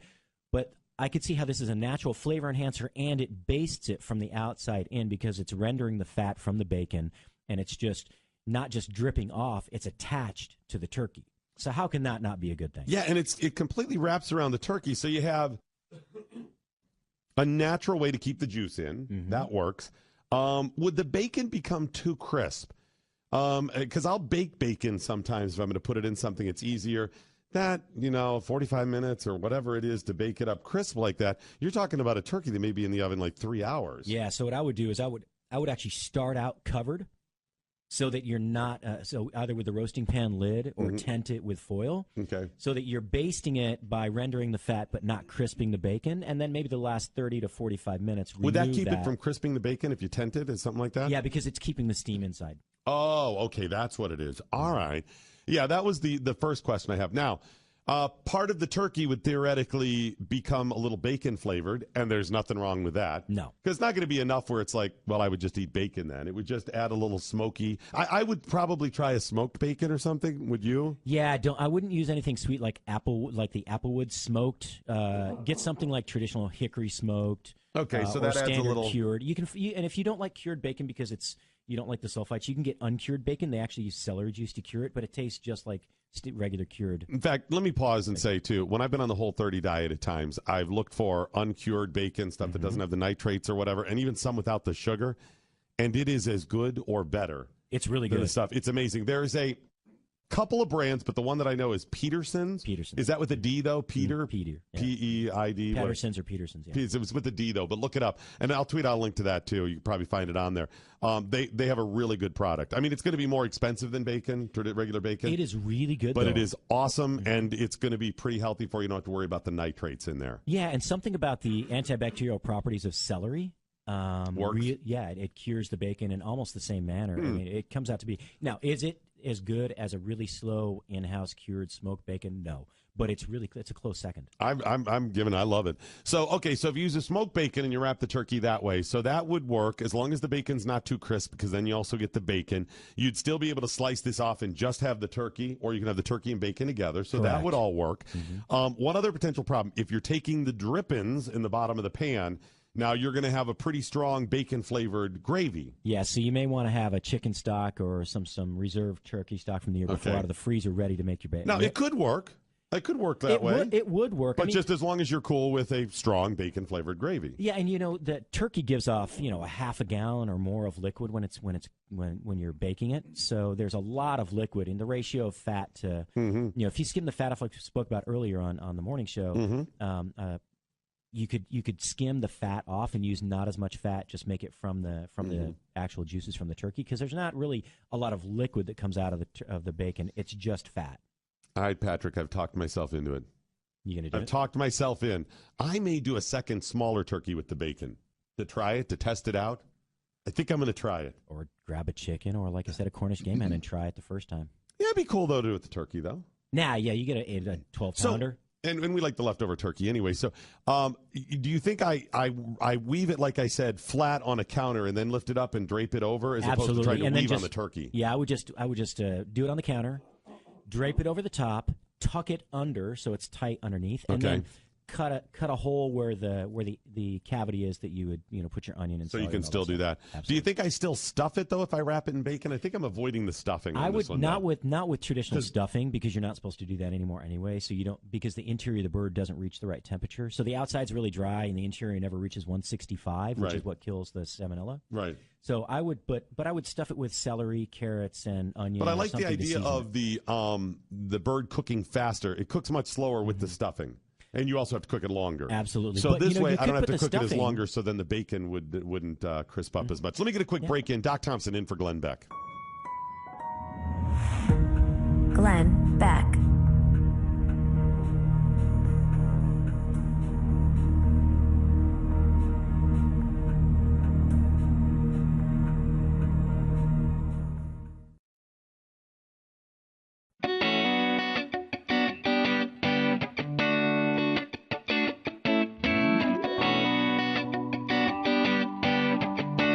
Glenn Beck. Lots of tweets coming in at Doc Thompson Show. I tweeted out a couple of things. I tweeted out a picture to the bacon wrap turkey, and you can see that for yourself. It's at Doc Thompson Show. And I think Patrick at Food Biz Pro just tweeted out tweeted a link to Peterson's bacon. Yes, sir. So it's sugar-free and nitrate-free. Yeah, which is awesome. So I'll retweet that in a minute as well. A couple other tweets coming in. TMB Saddle Tramp tweeting $75 for coloring books. Do you know how much whiskey you could buy with that? And whiskey, I know how much of a lot of things I could buy with that, okay? Yeah, but whiskey helps you relax, as he points out. Yeah. And then Stephen English tweeting $75 for coloring books to help you relax because you just gave me a stroke. Mm-hmm. That's right. Uh-huh. And hemorrhoids. Oh, my gosh. Jim just tweeted something that is either one of the funniest practical jokes and also something you'll likely get a divorce. He suggested you wrap up those unused coloring books for a Christmas present. That might be a pretty good idea. I think you should do it. And film her opening it up. You have to do that. Let's see here. Casserly tweeting, just tuned into at Glenn Beck Show. I swear I thought I was listening to the Butterball Hotline for cooking Mr. Turkey. Cooking my turkey, sorry. Yes, but you say that like it's a bad thing. It's not a Butterball Hotline. We don't say just Butterballs, you know. Let's see. Let's see. Wesley tweeting, turkey in a bag, 210 degrees, 22 hours, no carving required.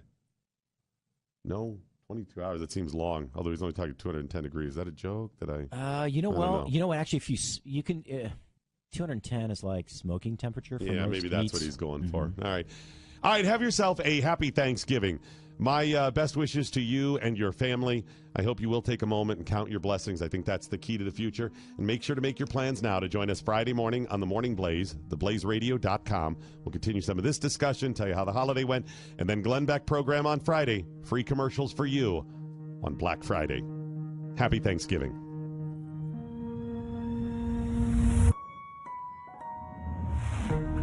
Glenn Beck.